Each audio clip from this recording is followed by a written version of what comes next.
Et la parole à notre dernière intervenante, Laura Morosini, donc qui est directrice Europe du mouvement Laudato Si, donc une ONG catholique internationale, et qui a été cofondatrice, secrétaire générale du label Église verte, et que on est contente d'avoir avec nous, qui était au synode de Sète dont parlait Frédéric. Enfin voilà, Laura est vraiment engagée sur ces sujets depuis très longtemps. Et c'est bon, tout va bien. Technique Zoom aussi, parfait. À toi, Laura. Euh, 10 ans, c'est peu pour un encyclique, c'est vraiment très peu. Et pourtant, il s'est passé pas mal de choses. Euh, alors, je vais commencer par ce qui se passait un petit peu avant Laudato Si, parce que de temps en temps, je reçois des courriers du professeur Jean-Pierre Raffin, que peut-être certains d'entre vous connaissent, qui a été un des premiers parlementaires européens verts et qui est chrétien et qui est professeur d'écologie. Et de temps en temps, il dit, mais vous parlez de Laudato Si comme si tout était né avec Laudato Si. Or, on faisait plein de choses avant. Donc, je ne vais pas tout citer parce qu'il y en aurait trop, mais rendons justice à celles et ceux qui étaient actifs avant. Euh, je, je voudrais juste citer l'énorme travail qu'a fait Pax Christi, en fait, pendant beaucoup d'années. Travail de réflexion, travail de réunion, de travail toujours œcuménique, je crois. Euh, L'appel de Klingenthal aussi, qui avait même une dimension interreligieuse. Un livre est sorti il n'y a pas longtemps pour en faire mémoire. Ces campagnes aussi, donc un travail de réflexion, mais aussi un travail d'action de terrain, de sensibilisation, on disait à l'époque. Ça, le vocabulaire a changé, on n'en est plus là. Euh, mais ces belles campagnes Vivre autrement, peut-être en aviez-vous vu les affiches Noël autrement, avec cette idée de sortir de la surconsommation. Pour se poser un peu des questions sur qu'est-ce que c'est Noël, comment on intègre un mode de consommation qui ne soit pas que de la consommation et qu'on hiérarchise bien les choses sur qu'est-ce qui est important et qu'est-ce qui l'est moins à Noël avec 25 partenaires, enfin entre 10 et 25 qui se sont développés. Et voilà, c'était des très belles campagnes. Et puis des groupes, je pense à l'Association œcuménique pour le respect de la création, qui est le tout premier groupe que j'ai rencontré avec Bernard Charbonneau en 92, dans le lointain 92, dans le sud-ouest. L'atelier chrétien co-responsable de la création de CVX, donc la communauté vie chrétienne ignatien. Chrétien épique de pétrole, une association lyonnaise, le réseau Goubio, plutôt franciscain. Voilà, tous ne sont pas encore, ne sont plus forcément si actifs, mais tout ça a existé quand même pendant un certain temps. Je pense aussi à quelques penseurs et passeurs, à Hélène et Jean Baster, bien sûr, qui ont beaucoup aidé à avoir conscience à avoir une dimension cosmique, quoi, à rechercher dans les pères de l'Église et dans les théologiens des premiers siècles.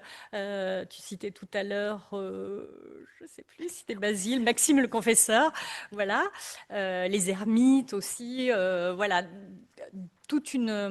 à la fois une spiritualité et une théologie qui était commune, qui a été commune pendant quelques siècles et qui a été un petit peu oubliée dans le monde catholique ces derniers siècles. Donc c'était un très beau travail. Bon, Jean-Marie Pelt, Monseigneur René Coste, qui était aussi président de Pax Christi, François Heuvet, que les gens de cette maison connaissent bien, Elena Lassida. Je pense aussi à une publication de quelques années du cahier de Saint-Lambert, initié par le père Dominique Lang, et son blog Église écologique, qui est vraiment une mine où chaque jour il y a des nouvelles infos depuis, je ne sais pas, 10 ou 15 ans. Euh, voilà, le blog Église écologie. Église au pluriel. Et sur le plan institutionnel, toujours un peu suite au travail de Pax Christi, au niveau de la conférence des évêques de France, la mise en place d'une antenne environnement et mode de vie Euh, voilà, c'était la dénomination de l'époque, présidée par Monseigneur Stinger, qui était et qui est évêque émérite maintenant, mais qui était évêque de Troyes et qui était un peu le monsieur écologie de la conférence des évêques, même si c'était voilà, c'était pas complètement institué, mais c'était voilà, c'était son rôle. Et une publication, il y en a eu plusieurs, mais une des dernières, la dernière peut-être avant Laudato Si, qui s'appelait Enjeux écologiques pour l'avenir en 2012. Donc une publication conférence des évêques, mais avec un travail de 4 évêques. Voilà, c'était pas non plus quelque chose de complètement plénier où tous les évêques étaient unanimes sur le sujet. Il faut admettre quand même qu'avant Laudato Si, c'était quelques-uns. On y reviendra. Juste un petit focus sur trois de ces des initiatives qui ont un peu marqué l'époque. Je pense en 2011, puis 2015, 500, puis 2000 personnes à Saint-Étienne pendant 3 jours pour les assises chrétiennes de l'écologie. Qui, voilà, qui montre quand même qu'il y avait une appétence déjà. La création de Chrétiens Unis pour la Terre, qui est œcuménique, qui s'est beaucoup inspiré. Il y a beaucoup de personnes proches de la théologie orthodoxe, avec voilà, qui est né d'ailleurs d'une rencontre dans un centre spirituel orthodoxe du sud-ouest et qui met en réseau beaucoup d'acteurs et publie chaque mois une lettre qui s'appelle Maison commune.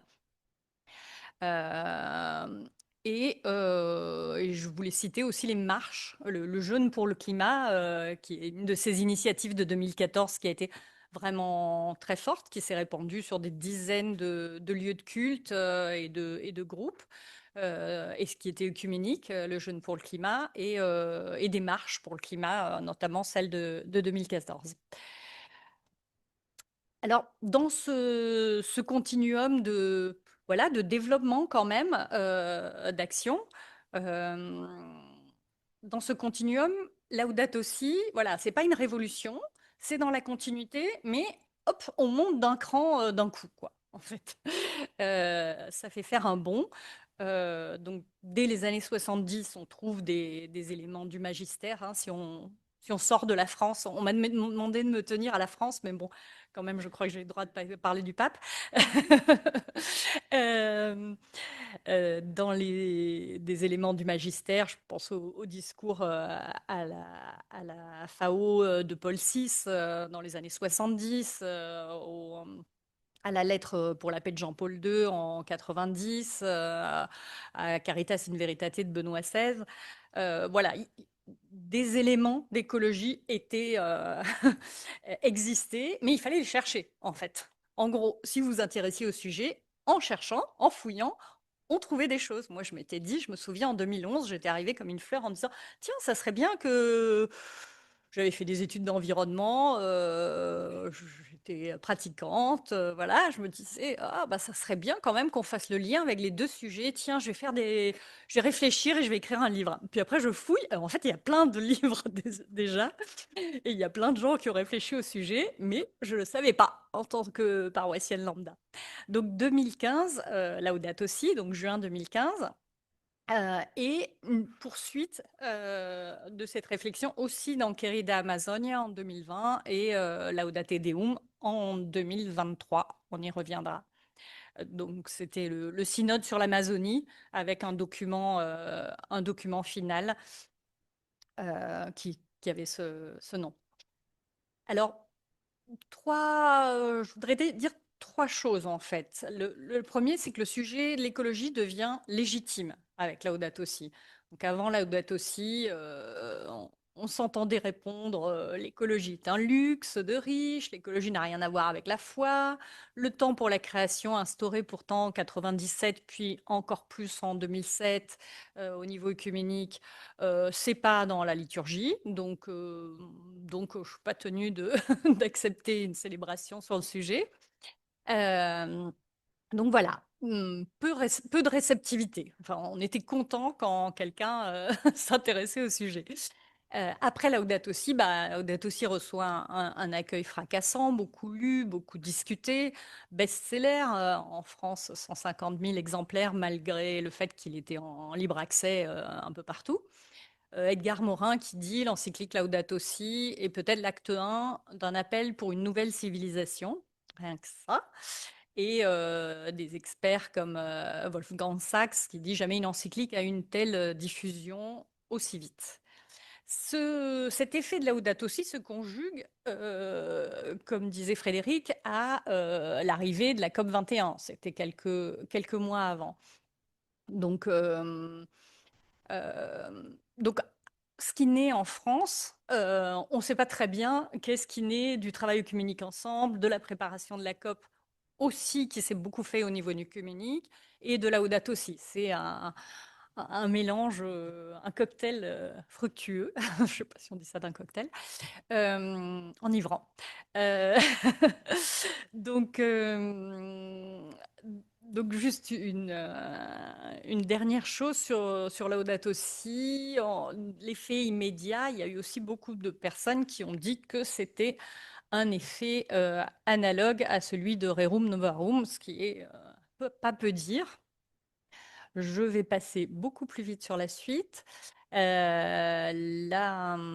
Laudato Si donc mélange des éléments qui existaient déjà dans le magistère, écriture, les saints, conférences épiscopales, cite beaucoup de conférences épiscopales de par le monde, cite le patriarche œcuménique, et puis des nouveautés, la terminologie d'écologie intégrale, le lien clameur de la terre, clameur des pauvres. Ça, c'était vraiment fondamental, le fait de faire le lien avec les deux, de plus opposer pauvreté et, et- et écologie, en insistant bien, la plus pauvre de de tous, parmi les plus pauvres, pas la plus pauvre, mais parmi les plus pauvres, il y a notre sœur Mère la Terre. Enfin, c'est au tout début de Laudato Si.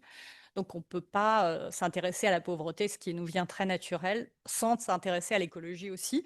C'est un peu révolutionnaire. Tout est lié, le paradigme technocratique et la spiritualité écologique aussi, qui est un peu nouvelle et qui a pu faire grincer les dents par-ci ou par-là. Et un renforcement de la théologie de la création. Euh, je, je voulais quand même vous donner un petit... Ce qui est très important pour nous au mouvement Laudato Si, c'est trois dimensions de transformation, la dimension du cœur, conversion écologique, la dimension des modes de vie, réduction de l'empreinte, la dimension de l'action publique. À ne pas oublier, on a un peu tendance à l'oublier, faire entendre nos voix. Voilà, se transformer soi-même, se transformer ensemble et transformer les lieux de pouvoir aussi, des pouvoirs politiques et économiques. Parce qu'on aura beau être des parfaits et consommer très peu, être très sobre, etc. On ne maîtrise pas tout. Hein. On sait que dans un bilan carbone individuel, 30% à peu près, c'est le système. Donc, on n'a aucune marge de manœuvre là-dessus. On a une marge de manœuvre sur les 70 autres, mais il faut aller plus loin. Et donc, ces trois dimensions, elles s'interpénètrent. Elles vont de l'intérieur à l'extérieur, et parfois on commence à l'extérieur et on va à l'intérieur. Donc voilà, la crise écologique est un appel à une profonde conversion intérieure, une conversion écologique. Donc ce mot qui peut sembler un peu étrange, je crois que pour le synode, il y a eu des discussions. Hein, quelle conversion Je crois que conversion écologique, ça n'aurait pas fait l'unanimité. Euh, donc cette conversion, c'est accepter notre transformation. On disait métanoïa, apprendre et rayonner. Euh, donc le cercle 2, celui de la soutenabilité. L'humanité est appelée à prendre conscience de la nécessité de réaliser des changements de style de vie, de production et de consommation. Voilà, Église verte et la plateforme d'action Laudato Si, qui est plus récente, et la dimension plaidoyer. Il faut que la décision publique soit incitée par la pression de la population. C'est pas rien de dire ça. Voilà, ça veut dire qu'on a des choses à dire et qu'on doit les dire, pas seulement qu'on peut les dire si on se sent militant, mais qu'on doit les dire. Donc faire entendre nos voix, on pense à interpeller donc des grandes entreprises, par exemple, à sortir des investissements fossiles. Donc là, tu parlais de changer de banque, c'est une des propositions qui est faite maintenant à ceux qui sont déjà, qui ont déjà sorti leur épargne des fossiles. Donc au niveau mondial, il y a près de 400 structures qui sont sorties, dont 5 françaises, deux diocèses et une congrégation très récemment. Et puis des adresses au président de la République. Et ça, le fait que le Conseil des Églises chrétiennes en France, la Conférence des évêques, les représentants de culte, chaque année écrivent ensemble au président de la République. Et là, si les infos sont bonnes, il y a même une demande de rendez-vous pour faire pression sur les questions climatiques. Bah, c'est pas rien. Il le faisait pas avant 2015.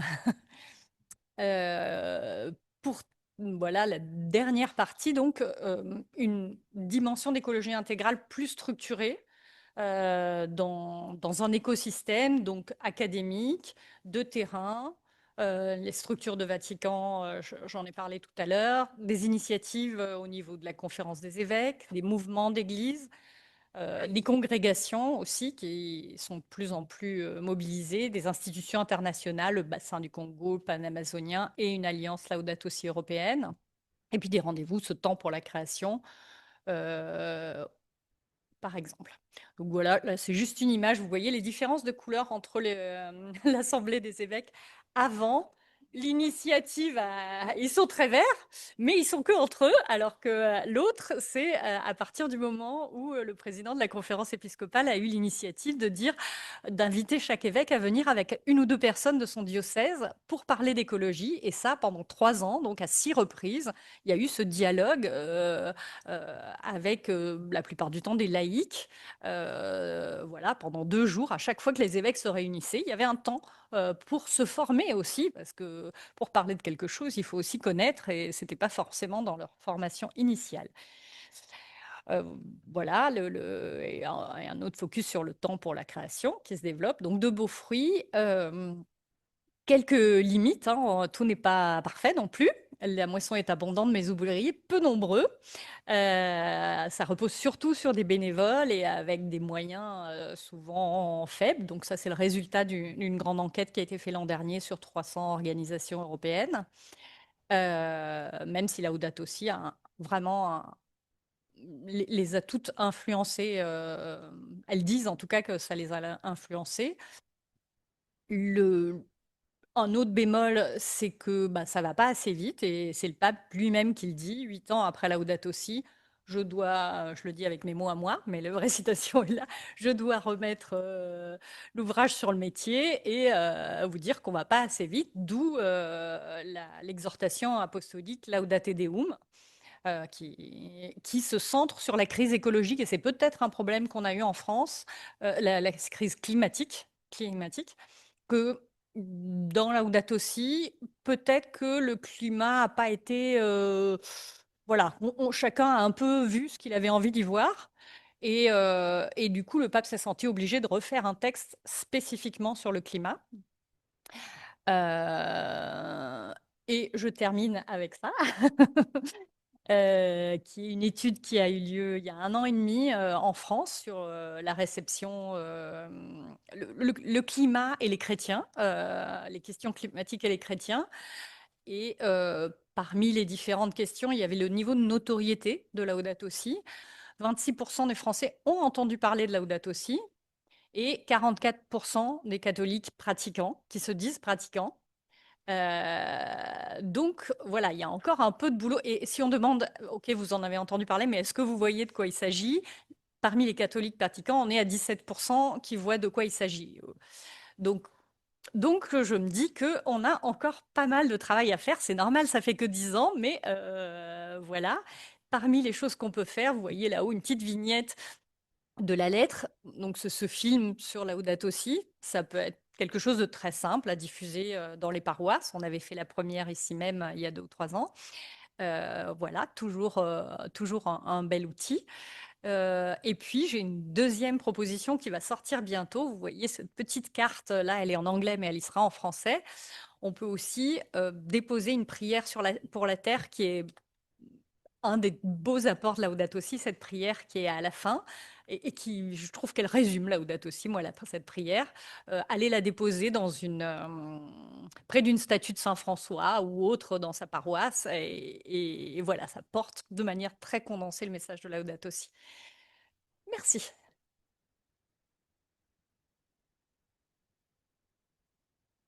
Merci beaucoup, Laura.